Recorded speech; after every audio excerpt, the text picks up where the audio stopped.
Welcome back to Kamusta Ka Brew, a coffee talk with our guest right now. He's the new business development head of MotorTrade. This is the guy who is the brains behind whatever promos or strategies for MotorTrade. And on top of it, he is also a entrepreneur. Our guest is Mr. Jacinto Mendoza or Jay Mendoza. Welcome. Thank you, Tommy. Okay. Siguro tanong ko muna, how did you discover your career path? Kasi millennials are not known to really stay long. Well, maybe in company-wise, but how did you discover your career path? And alam mo, ito talaga yung calling mo as a career person. Well, my career started in marketing talaga. And it's kind of a funny story. I took up marketing in college, but it was not my original course. So I was BS Commerce, major in marketing when I graduated. But when I started, it was BS Commerce, major in e-business and web technology. So it was a weird major back when dinosaurs roamed the earth pa. So a long time ago. And every year they would change the major. Parang from that they changed it to corporate communications and web technology and corporate communications. And I was afraid na, ba't nag-iiba-iba yung curriculum ko? Sino ba dito mga sa school na to ang mabilis gumraduate? Tapos nakita, uy, mga taga-marketing, parating gumagraduate. Sige, marketing na lang ako. Tapos, so I entered marketing because of that. I had no idea what marketing was. Turns out that my parents were marketers. I had no idea what my parents do. So and then I fell in love with marketing. There was a time I was a working student then when I was in college. So I took several odd jobs from being a fast food cashier and staff to a call center agent, and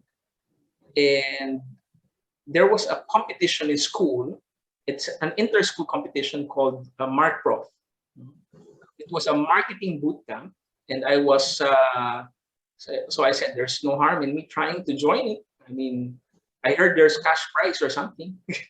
So I applied, and they I think one of the things they liked was that I was a working student, so they approved that I join it, and then I had a better understanding also of what marketing was and what the future is like, because I was exposed to actual practitioners of marketing. And then from there, when I graduated, I was given offers thanks to that program. Praise God. From various companies, including Globe, which was my first job outside of college, where I managed brands like Globe Tattoo, Globe Broadband, Gcash. And then after that, I had a short stint in Job Street, and then I spent a few years in Asia Brewery, managing the Cobra Energy drink brand. And then after that, MotorTrade got me. And I've been here for the last easily 8 years. 8 years. Okay. At least it's a good sign that 8 years is a good sign also. So before we continue, na-insert ko na itong tanong na to. Kasi if every time you hear the word marketing, iba abang tumatakbo. Kahit ako rin yung unang pumasok ako sa niya, your job is sales and marketing. Sabi ko, okay. Dumikit sa mind ko sa marketing is sales. Ito na lang, how would you define without textbook? Walang textbook tayo dito. Sisimplihan mo lang, kunyari normal na Pilipino, walang kaalam-alam sa marketing. Paano mo i-explain ang marketing? Marketing is, in 2 words, demand creation. And it's very different from sales because sales is demand fulfillment. Yeah. Di ba? So si sales, ang gagawin niyan, may produkto ako, ibebenta ko yung produkto ko doon sa may gusto. Di ba? Hindi ka naman makakabenta doon sa ayaw talaga, di ba? Si marketing, ang trabaho niya, gustuhin ng tao yung produkto. Demand creation. Okay? It can also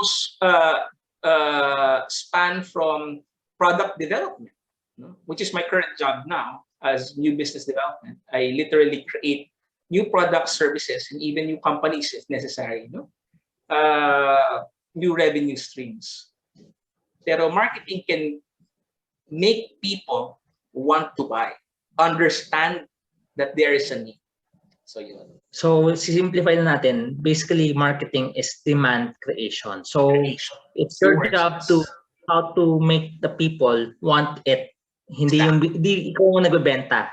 Kasi yun yung perception ng most, because especially I came from a bank na sales and marketing, na nadikit mo na parang bentahan lang yan, which is the usual thing, especially with local companies. And that's why the emphasis on demand creation, how you make people need that particular thing. Siguro share mo na lang din from your MotorTrade experience, probably the most fulfilling or challenging about marketing, kasi new business development or something like that, so people can understand what you do also in MotorTrade. Entering MotorTrade is a family business. When I entered, they were starting to professionalize, hiring people from outside the company, not really just homegrown, with experience outside. So I think there would be some that some millennials that would be surprised to join a family business, or would have their own family business. One of the challenges would be, how do you make your employers understand what marketing is and treat marketing as an investment, not an expense? So those are the challenges. How do they see, and how will they be able to correlate and connect the spending for marketing and the returns of marketing? Diba? You never, as an entrepreneur, unlike ordinary employees, from an entrepreneurial perspective, when you put money out, you expect money in return. You expect value in return, no? So dapat, when you invest in marketing, may returns yan. Whether you can show that your sales has grown sustainably. So even after your marketing program is over, your sales is at a higher point than before the marketing program started. Diba? So those are the challenges. How do you convince the organization that didn't have a marketing organization prior, or did not have a strong marketing grasp prior, to really invest in marketing? Also, some of the challenges would be to create the marketing process. Many people are not familiar really with the process. That it starts, you don't just jump into advertising. That's usually on the latter stage of the process. You have to invest really in research. You have to invest substantially in research. And then from the research, you gain your consumer insights. You have to be really obsessed with the consumer to understand what makes them buy, what they buy, when they buy, where they buy it, so that you can influence that behavior. Because as marketers, you would want to be able to influence behavior in your company's favor. So those are the challenges. Well, I guess my take home ko doon is, well, you have to show marketing as an investment. Yes. Naisip ko, well, whether it's joining a company or starting your own business, ang perception nila, which is tama ka di ba, parang perception ng marketing, dapat mag-advertise na. Yung perception nila, parang yung tao, madaling umoo Parang you have this perception na madaling umoo, but in reality, that's not the case especially, we've seen people do business biglang magsasara or biglang mag-give up, because that's not the reality at all. And siguro yun, the way I look at it is, you will do a lot of research, doing your homework before you really consider it also. Okay. Can you share more about, do you handle people? How difficult it is to handle people? Especially right now kung work from home. Hindi ko alam kung work from home din kayo. In new business development, I had a manager reporting to me before, but our tasks changed. So recently, I left that manager with one of the company I'm servicing. I was servicing, so I'm a shared resource kasi of multiple companies already. So I don't only serve MotorTrade, but I serve the conglomerate. So one of the companies and the sister companies I've been working on, so natapos ko na yung projects and yung execution ng iba, I left with my previous manager there. So that I can now concentrate on projects with MotorTrade. I think the time when I had the most people working with me was when I was in marketing about 2 or 3 years ago. So I had a plantilla of 12 people. So it is hard to manage people in the workplace, but I would imagine that now that it's work from home, it's even harder. It would be even harder for people working from home kasi you have to not only manage the output of your employees, the deliverables of their projects, the timelines, turnaround time, etc., which is already a challenge without face-to-face human interaction. It's also now a challenge of checking out how are your employees. So some of the as human beings, how are they? Are they emotionally okay? Like for example, one of the lesser things being talked about, kasi usually ang pinaka-obvious with the effect of COVID-19 outside of health and finances, nawalan trabaho, nabawasan kita, etc. How are their emotional well-being? Kasi with people starting to work from home, they see less people that are really their support groups emotionally. So some fall into depression. So it's important to also check that factor. Wala na kayong eating out as a group. Wala na kayong fun times at the office. Nababawasan significantly kasi work from home. So sometimes you need to check on people and how they are. I think that's one thing that's essential and different now. That wasn't as significant importance before. Thank you for sharing that. Kasi ito nga naging concern ng iba eh. Parang work lang ba pag-usapan natin? May iba pa ba tayo pwedeng pag-usapan? And yun nga, like what you shared, there are unforeseen factors kasi work from home eh. Seemingly, it may sound easy, madali kasi nasa bahay ka lang, wala ka ng traffic na iisipin. Actually, mas stressful We've been talking about that in the office.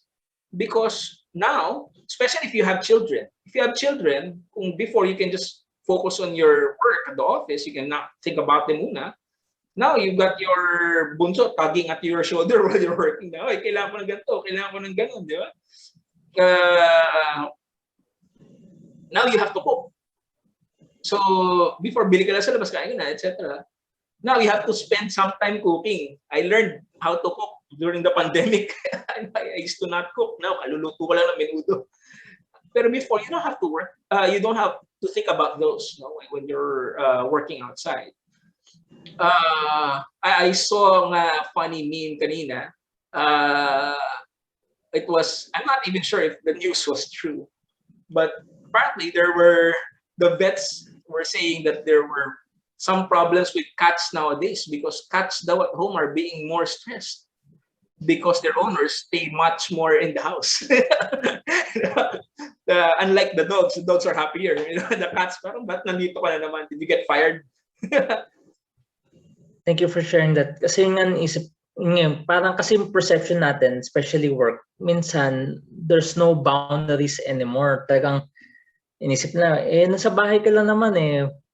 Baka pwede mo patang gawin to. And it's I get to hear stories on parang it breaks boundaries, talagang it breaks boundaries. Parang yun nga, going back, you were able to bring up na, yes, it may be at home. The problem is, may mga unforeseen factors na, nadidepress na yan, na ano na pala yan, na parang hirap na pala sa pinagdadaanan. Siguro dati, you said before, diba, may lunch out pa kayo. Or dati, kung may problema ka sa work, may matatanungan ka na kaagad or may malalapitan ka na agad. Ngayon, may problema ka, di mo alam sino lalapitan mo. So it's really a struggle for most people. So thank you for sharing that. At least yung take home ko dyan is take time to check on them. Na talagang hindi ka na may kinalaman sa work. Kasi talagang it's really a very challenging season also.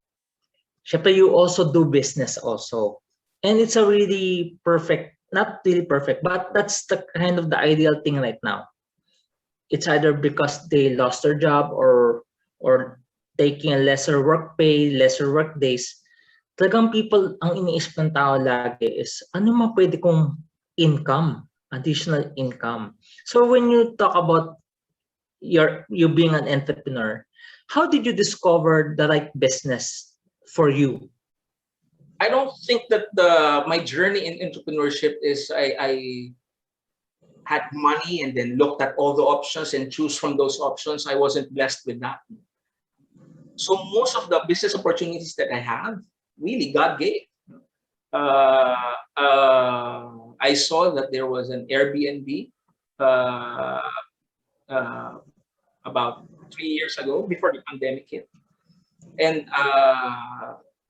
I made some tabletop competitions. I had the wife of a friend sells real estate, and which I previously bought. Then I figured out, hey, why don't I just lease the property that I'm gonna get? And then I started to lease that, and I put up my property management business, which leases my property and also can lease other properties. Tapos that was for Airbnb, and then. A friend wanted to put up a business, a food business, and then was asking my help regarding marketing and franchising. And I figured, yeah, let's try it out. I mean, it's not that expensive, and so I was thinking of franchising it. And when I looked into it, ang dami pa natin kailangan ayusin dito sa startup na to. Then from being a franchisee, they made me part of the company na lang. So, just join us para yung mga kailangan ayusin, ikaw na aayos. Okay. so I became part of the company, and we're continuously figuring out. I think the businesses I enter are mostly really God-given opportunities. And I take into consideration, is it something that I can afford? My time is limited, so what resources do I have? Who can help me with it? So I got my girlfriend helping me. She has been a gigantic help because she actually quit her job before to help me with my businesses. Any business I enter, she's like 90% of the time that needs to be spent on the business, that's her. Not so it's big help because I need to be in the office working. So I can set the strategy, I can set the program, I can do some promotions, I can finance it. But when it comes to who's gonna clean the property, who's gonna welcome the guests, who's gonna be there physically, that's my girlfriend. Who's gonna be the cashier at the store? Oh, that's my girlfriend. So she I think finding a good partner that can help you out in the business is very important. Okay, good. I guess siguro try ko lang i-sum up then. Kasi isip ko, people have this perception business is something you just copy and paste ko. If it works for one person, maybe it will work. Parang ganun in perception. But like what you said, like the concept you shared about marketing, yung research, you have to do your homework. Talagang aaralin mo talaga. And I guess the thing that helped you with the business part is it's how you interact with people at work, managing people. Kasi ang hindi naiisip ng most na sa business, walang kinalaman yung ibang tao, business ko naman to. But there will always be the human element in business. Talagang you just have to know how to relate with people, work with people. Kasi inisip ko nga, sa business naman talaga, di naman madali. In your case, you have partners. You have partners. Kung hindi magandang relationship mo sa partners, ang hirap din yan. Oh, I've seen and heard people I know about magkakaibigan to, pero pagdating sa business, lagi na sila magkaaway. So it's really the human element still that if you are still blessed with work, try to relate with those people in your work well. It's whether you like it or not, if you plan to go to business, that's an important aspect in doing business. If you are Nisko, kung frontliner ka sa mga kliyente, I guess you just have to learn how to serve them well. I guess these things are important kasi iba na yan iba na talaga. It's really, business is about still people. So before we end, siguro I'll ask for your advice, especially ito ang simple na your advice for two types of people. Your advice for the working professionals during this season, and your advice to those who are wanting to start their own business. Especially for millennials, I would probably have the same set of advice for both work and putting up your business. And I actually came up with a list, and I hope they find it relevant as well. But these have been things that have worked out for me. Number one advice I can give is for them to pray. Really, really seriously pray. Because when I think about it, really, only a very small portion of my journey, if any at all, really, is in my hands. The opportunities I'm given, even the battles that I will face, the challenges I face, even how my brain works or how I process my emotions, the type of people that I get to work with, these are mostly in the hands of God. It's not really in my hands. And many times I would realize yung something na pinoproblema ko pala, many times problems become opportunities and blessings ko pala. Many times. Second would be to be joyful for the success of others. This is more relevant for corporate people. They don't call it a rat race for nothing. It's really a pyramid. So you will see some people move up, some people succeed. Sometimes you won't. It has happened to me before. Never be envious, because God actually has His own plans for every one of us. We all serve at the pleasure of God, and all we need to fulfill really is the mission that He wants for us. Whatever that individual specific mission He has for us, He provides whatever we need to be able to do it. And as I was pleasantly surprised, His power really is made perfect in our weakness. Many times, like for example, when I was working in college, I was sad na, why do I have to work? My classmates can be full-time students. Ako, I didn't have money, I have to work. So that's a challenge for me, and that's something that I found sad and unfair. Turns out it was because of my resiliency in being a working student was the reason why I got into MarkProf. Otherwise, if I wasn't a working student, baka wala ako dun, baka wala ako sa marketing.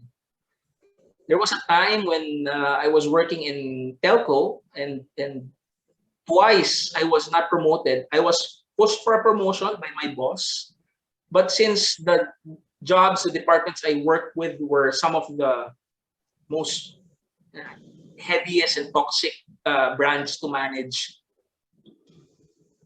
the managers would leave in like 6 to 9 months. So when they pass for my promotion, when they're asked to defend for it, wala na sila. So no one defends it. So the recommendation fails. And I was sad because, hey, I'm here 5 years. And they've tried to promote me twice. I had to report to 13 different bosses. No one could defend because they leave before they need to defend my promotion. And I can remember my time crying in the fire exit. Kalalaking ko tao, umiyak ako sa fire exit sa sama ng loob. But then I realized my new job, which was MotorTrade, hired me because I can manage different types of bosses. I've had 13 different bosses, from very friendly to very angry. I can manage them all because I've experienced working with so many different bosses. And apparently, when you move up, you report to the board or you report to different heads, and then you have different bosses. And that's a skill set that apparently they were looking for. I didn't create that opportunity, So it was something that's really in the hands of God. So, and apparently I saw it as a weakness or something bad, but God really meant it for good. And many times it happens. Next is make sure that you work with a good leader. If you can choose it, if you're given the blessing of being able to choose a leader to work with, or if you had choices as to where to work or whom to work with, make sure you're working with a good leader or a good partner, because your career and your personal growth depends on it. Your career lives and dies by your boss.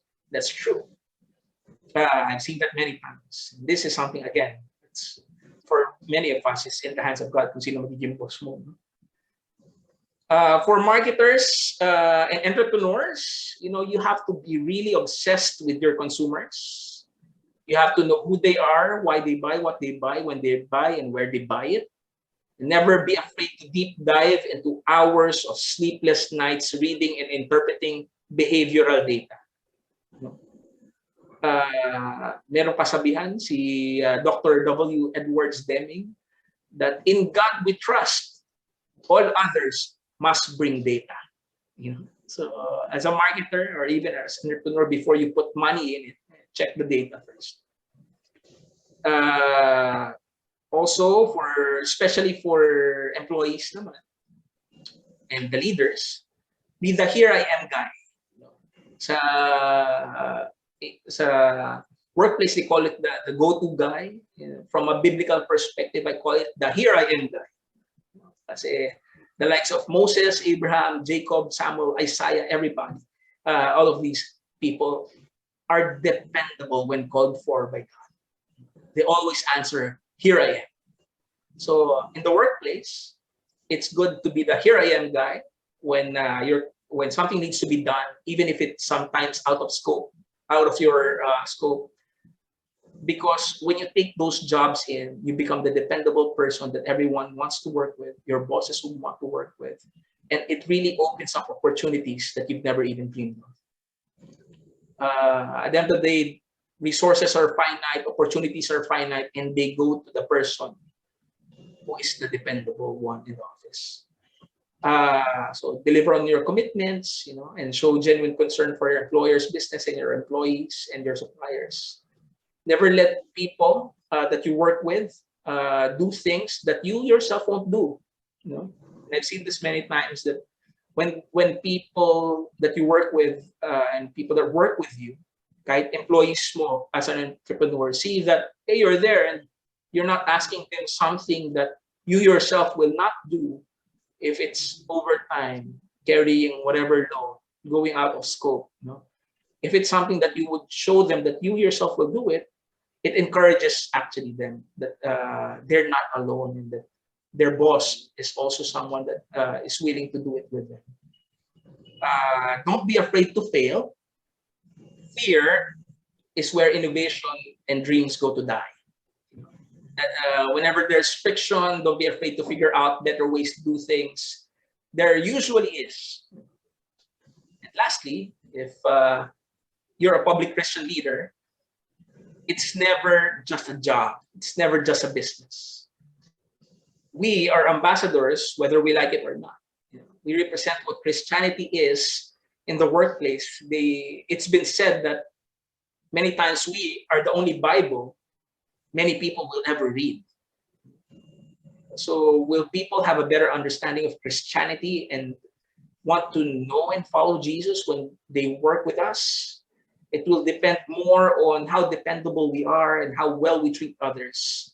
These are much stronger witnesses in forming public opinion for Christianity than quoting all the scripture and carrying all the Bibles in the world and all the gospel tracts we can. Our life, our public life, is a better measurement of that. Are we honest and are we dependable to do what it takes? Do your people know that you work with their best interests and their future at heart? So these are things that we need to remember. Medyo madami pala akong recommendation. Okay. Siguro tayo ko sum up. The first one is really pray. Learn to pray. I guess this season will really remind you to pray. Second is yung na-share mo is about be happy for other successes. And that's one lesson I'm learning, like also during the season, and be happy. Kasi inisip ko din naman, it's one way of getting rid of the politics within the situation. Kasi nakita ko din naman it's culturally, we are not supportive of one another, especially Filipinos. Parang may history speaks for itself. We parang kapwa Pilipino mo handang traidorin kay handang traidorin. So be happy for other successes.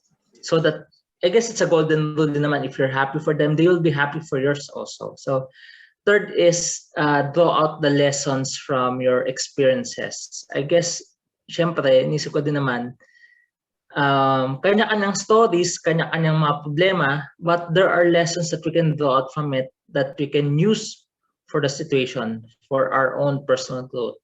I get the other thing that you shared is being the dependable guy. I guess being the available, dependable guy, kasi yun yung problema ng, well, I've been in the marketplace ministry for so long, na nakita ko, covered ba yan ng sweldo ko? Ito ng sweldo ko, gagawin ko ba yan? So, tuloy, inisip ko, because there's no dependable guy, it's not quite surprising that many companies closed down or some of these jobs became obsolete kasi walang use So and it's actually very common, that perspective of, beyond na yan sa binabayad sa akin, beyond na yan sa, okay, that's a very short-term perspective, very short-term. You're not thinking that in the future there would be opportunities for greater things, and the decision maker will eventually have to choose whom to give those opportunities to. Would you give it to a person that says, hanggang dito lang ako? Okay. And last is, of course, you shared about do not be afraid to fail, and being a Christian, well, better yet, being a follower of Christ in the workplace. It's a very challenging thing right now, especially a very challenging thing.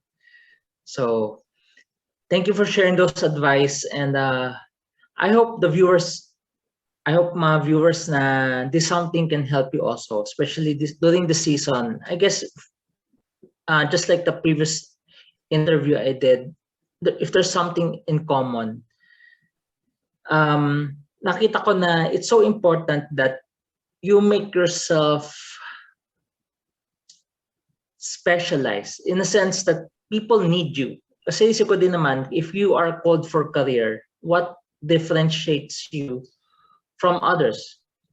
If you are called to business, what are the experiences and learnings that you can apply on this? Kasi kaya isip ko may ibang mga mga taipans or business owners, they would not let their children come into their company first until they experience the outside world. So your experiences, the good, not just the good, but also the bad ones, will prepare all of us. So thank you, Mr. Jay Mendoza, Jacinto Mendoza, Thank you for the opportunity. Jay Mendoza for taking time to join us. And just in case, do you want to promote anything about MotorTrade? for the upcoming month? May mga gusto ko bang Okay. So, well, I'd like to promote my employer's business. It's MotorTrade. And their other businesses also, including Fundline for those that need financing for their small businesses, for their micro businesses. There's Fundline. For your motorcycle needs, there's MotorTrade. For bigger businesses that need financing, there's Bank of Makati. So you can find all of these companies on Facebook, and they have their own respective websites. Thank you, Jay, for joining us. And I hope this interview helps Makabru. And I hope that you join us again for our next segment. God bless everyone. God bless, guys.